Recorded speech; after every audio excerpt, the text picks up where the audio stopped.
কি হয় না মা, মেয়ের বাড়িতে বোঝা হয়ে থাকবো, 5 জনে 5 রকমের কথা বলবে। তার চেয়ে বরং আমি এখানেই থাকি। কেন, মেয়ে কি সন্তান নয়? তাছাড়া আমাদেরও তো মা নেই। মা থাকলে কি আমাদের বোঝা হতো? আপনি শুধু চৈতির মা হয়ে যাবেন না, আমাদের সবার মা হয়ে যাবেন। চলুন মা, আমি আপনাকে জোর করে নিয়ে যাব। চলুন।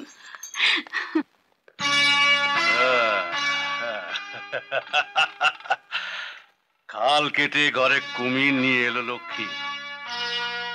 এইবার তোমার সংসারে আগুন জ্বলে উঠবে, যে আগুনের শিখা তোমার চোখের জলে তুমি নেভাতে পারবে না। শোনো চৈতি, যেভাবে তোমাকে আমি নাটকের দৃশ্যগুলো করতে বলেছি ঠিক সেইভাবে তুমি অভিনয় করবে। সংলাপ বলতে যদি ভুল করো তাহলে কিন্তু তোমার বোনকে... না না, আমার বোনের কোনো ক্ষতি করবেন না। আমি আমি তো বলছি, আপনারা যা বলবেন আমি তাই করব। তার জন্য যদি ব্যথায় আমার চোখের জল গড়িয়ে পড়ে, সে জল কেউ দেখতে পাবে না, সে কান্নার শব্দও কেউ শুনতে পাবে না। আমি কাঁদবো আড়ালে, আর দাদা বৌদিকে কাঁদাবো সবার সামনে। দাদা, বৌদি, দাদা। কি হয়েছে, এত খুশি কেন? দাদা, বৌদি, আমি একটা দারুণ চাকরি পেয়েছি, অনেক টাকা মাইনে। বড়দা আজকেই আমাকে জয়েন করতে বলেছিল, কিন্তু আমি বলেছি দাদা বৌদিকে প্রণাম না করে আমি জয়েন করব না। আরে থাক থাক থাক থাক। জামাই বাবাজি, তোমাকে একটা কথা বলি বাবা। বলি, শুভ কাজে যাবার সময় বন্ধা নারীকে প্রণাম করতে নেই,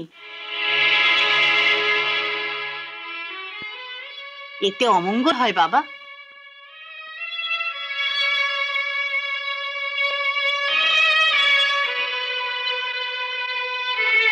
শুনুন, আপনি যদি চৈতির মা না হতেন তাহলে আমার বৌদিকে বন্ধা বলার জন্য আপনাকে আমি কি করতাম আপনি জানেন না।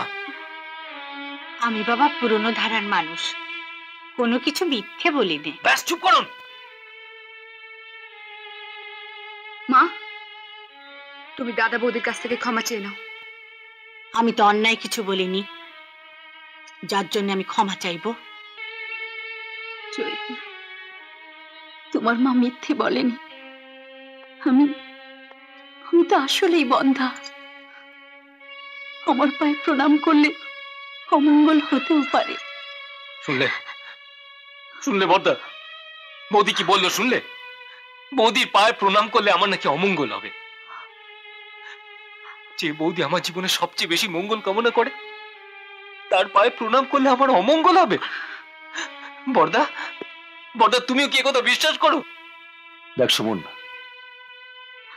বিশ্বাস সংস্কার এক কথা নয়। সংস্কার যখন জীবনে প্রাধান্য পায়, বিশ্বাস তখন হারিয়ে যায়। যা যা, তুই চাকরিতে যা।